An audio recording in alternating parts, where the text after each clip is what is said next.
Syukurilah suamimu, nah, banyak-banyaklah berterima kasih. Jangan lihat kekurangannya saja, tetapi ingat kebaikannya. Suami itu harus mengingat bahwasanya perempuan yang hidup bersamanya, yang mau menjadi istrinya itu rela meninggalkan keluarganya demi mengikuti dia.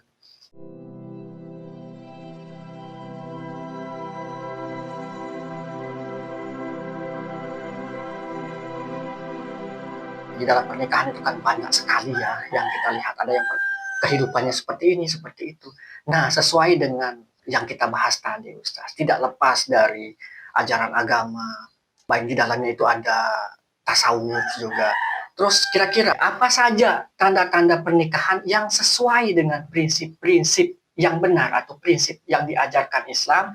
Jadi kalau kita merujuk di dalam beberapa ayat di dalam Al-Quran, bahwasanya pernikahan yang sesuai itu adalah yang pertama, pernikahan yang saling membantu untuk meraih kedekatan dengan Allah. Ini pertama yang kita bahas tadi. Kemudian yang selanjutnya tadi, pernikahan yang menambah keimanan juga itu termasuk. Yang selanjutnya juga pernikahan yang dimana kita itu bisa saling mengerti dan saling menerima keadaan kita masing-masing. Artinya ketika kita dalam terpuruk, yang namanya pernikahan itu kan banyak akan kita alami. Sebagaimana disebutkan bahwasanya pernikahan itu adalah ibadah yang paling panjang, ibadah yang seumur hidup, ibadah yang paling besar pahalanya. Jadi karena pahalanya itu besar, maka ujiannya juga besar. Nah, sehingga perlu bagi pasangan itu untuk sama-sama saling menguatkan. Nah, ketika suaminya itu lagi terpuruk, sebagai istri itu harus bisa menjadi penenang. Layaknya dulu Siti Khadijah, yang dimana tatkala Nabi itu waktu melihat pertama kali malaikat Jibril, waktu di Gua Hiro, Nabi itu pulang. Yang dimana wujud malaikat Jibril yang dilihat Nabi itu tingginya sampai menjulang ke langit. Kemudian sayapnya, Masya Allah. Di luar nalar sudah. Ya, di luar nalar. Sampai-sampai Nabi ketakutan, gemetar, lari ke rumah.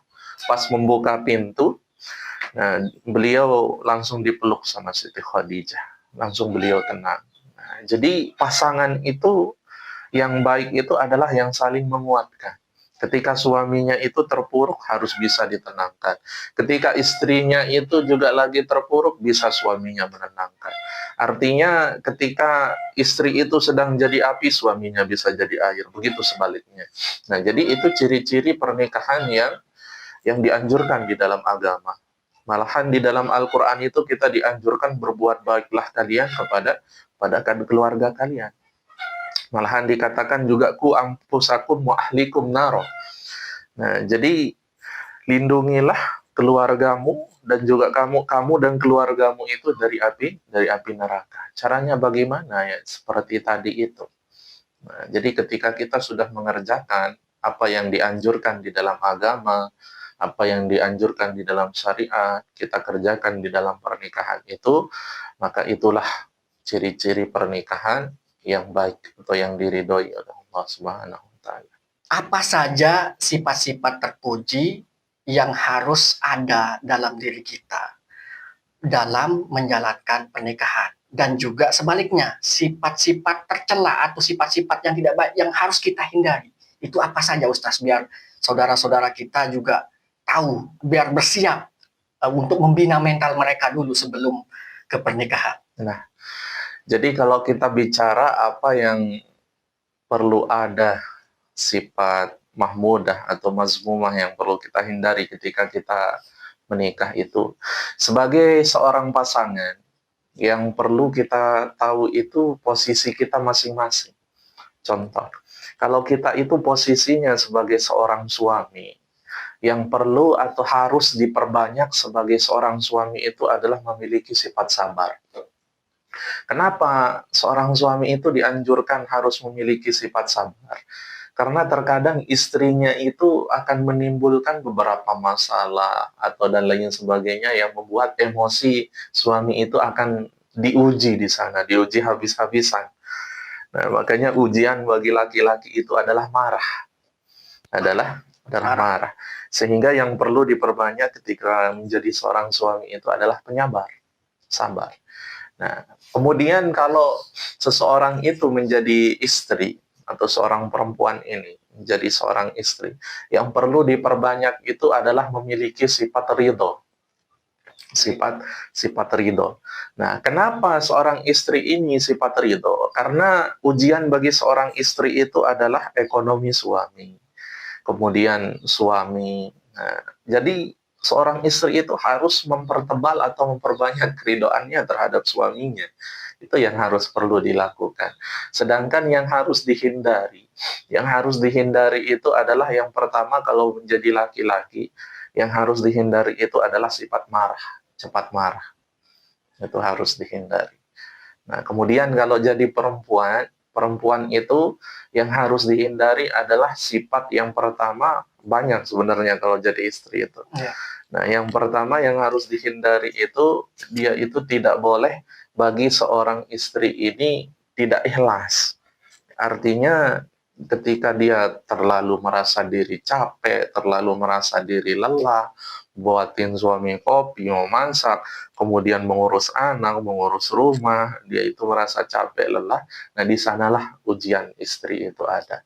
Nah, makanya perempuan itu lebih gampang surganya daripada laki-laki. Nah, bahasa Nabi di dalam hadisnya itu beliau menyebutkan iza sallatil mar'atu khamsaha wa shamat sahraha wa hafizat farjaha wa ata'at zawjaha dakhalatil jannah. Gitu kata Nabi. Karena perempuan itu syaratnya masuk surga itu cuma 4. Yang pertama dia cuma sholat 5 waktu saja, tidak perlu sholat sunnah. Kemudian yang kedua puasa di bulan suci Ramadan saja, tidak perlu puasa sunnah. Kemudian yang selanjutnya dia menjaga kehormatannya, menjaga auratnya pakai jilbab dan lain sebagainya. Kemudian yang terakhir atau azzaujah, taat pada suaminya maka wajib akan masuk surga. Segampang itu. Nah, makanya kita sering mendengar beberapa ceramah atau dan lain sebagainya. Ketika seorang istri itu hanya menyiapkan minum, kopi dan lain sebagainya pada suaminya, itu pahalanya sangat besar sisi Allah Subhanahu wa taala. Makanya ujiannya besar. Perempuan sering diuji dengan rasa capek, perempuan sering diuji dengan rasa mengeluh, perempuan sering diuji dengan ketidakpuasan. Nah, jadi yang harus dihindari oleh perempuan itu adalah menghindari perasaan-perasaan tidak ikhlas untuk melayani suaminya dan menghindari perasaan-perasaan tidak ridho dan tidak bahagia itu. Nah, jangan sampai muncul karena ujian perempuan, ujian seorang istri itu terletak pada itu. Oke. Jadi termasuk mungkin kurangnya rasa syukur juga itu bisa mempengaruhi ya Ustaz. Nah, ini juga kalau kita bicara masalah rasa syukur. Nah, saya teringat waktu Isra Mi'rajnya Nabi di dalam kitab Dardir itu dijelaskan. Jadi Nabi itu pernah waktu Isra Mi'raj itu dibawa keliling surga, dibawa keliling neraka.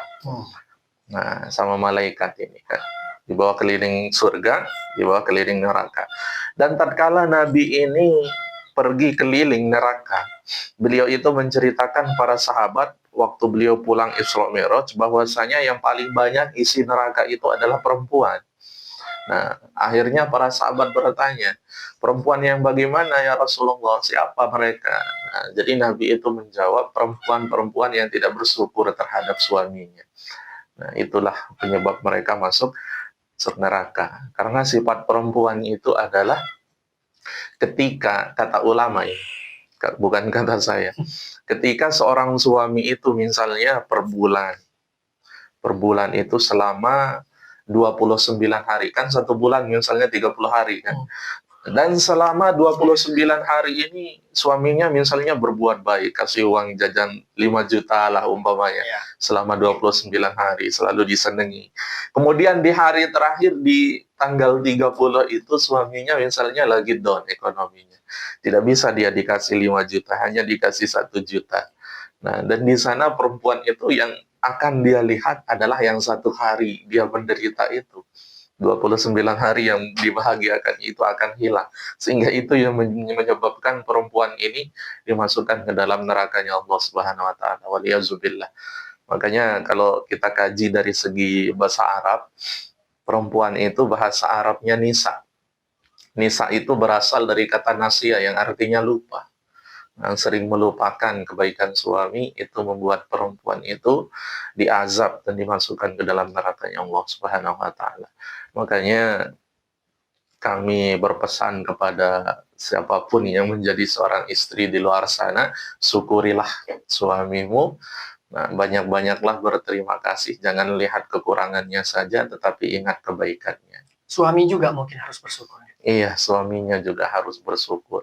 Nah, kalau dari segi apa namanya, kalau dari segi sudut pandang suami, sebenarnya suami itu harus mengingat bahwasanya perempuan yang hidup bersamanya, yang mau menjadi istrinya itu rela meninggalkan keluarganya demi mengikuti dia.